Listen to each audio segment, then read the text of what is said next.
In today's session, we're going to simplify 4 important topics in cybersecurity and technology. 1. Closed versus open systems. 2. Understanding APIs. 3. Open source versus closed source. 4. And the security trade-offs behind all of them. Let's get started. Closed systems. A closed system works only with a limited set of other systems, usually from the same manufacturer. Its standards are proprietary, not publicly disclosed, and the hardware or software is tightly controlled. Because everything inside the system is kept secret, it's much harder to integrate with other platforms, but this secrecy can also make it more secure. Why? Because attackers don't know how it works internally. They would need deep inside knowledge to exploit it, and they must build custom attacks from scratch. Vulnerabilities are not widely known, and the lack of open standards makes the attack surface much smaller. A good example of a closed system would be Apple's older ecosystem or certain industrial control systems. Open systems. On the other hand, open systems are built using industry standards. They are designed to make integration easy across different vendors and platforms. They use open, well-defined APIs that anyone can work with. This is great for developers and great for interoperability, but it also means these systems are easier for attackers to understand. Since the standards are public, attacks become more predictable, and because open systems are widely used, they become larger targets.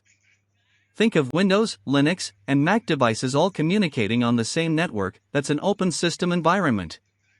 Closed versus open, the trade-off. Closed systems are more secure but harder to integrate. Open systems are easier to integrate but come with higher security risks. It's always a balance between convenience and protection. What is an API? Now let's talk about APIs, application programming interfaces. An API is simply a set of rules that tell software how to communicate. The easiest way to understand it is with a restaurant menu. A menu tells you what you can order, how to ask for it, and what you'll get in return. Similarly, an API defines what actions you can request, how to request them, and what kind of response you will receive. It may also require authentication or encryption.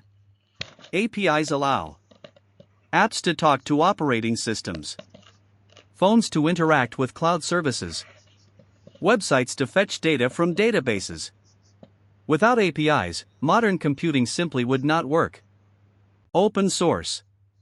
Next, let's look at open source. This means the source code is publicly available. Anyone can inspect it, modify it, report bugs, or improve it. Because many eyes review the code, security can actually improve over time. Examples include Linux and Firefox. Closed source. Closed source means the code is hidden. Only the vendor can modify or maintain it.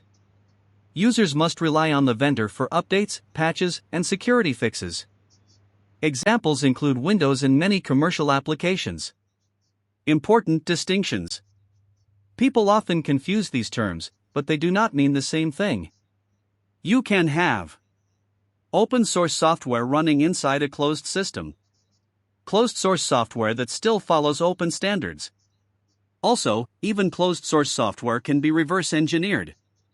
Sometimes this is legal and ethical, such as for analysis or interoperability.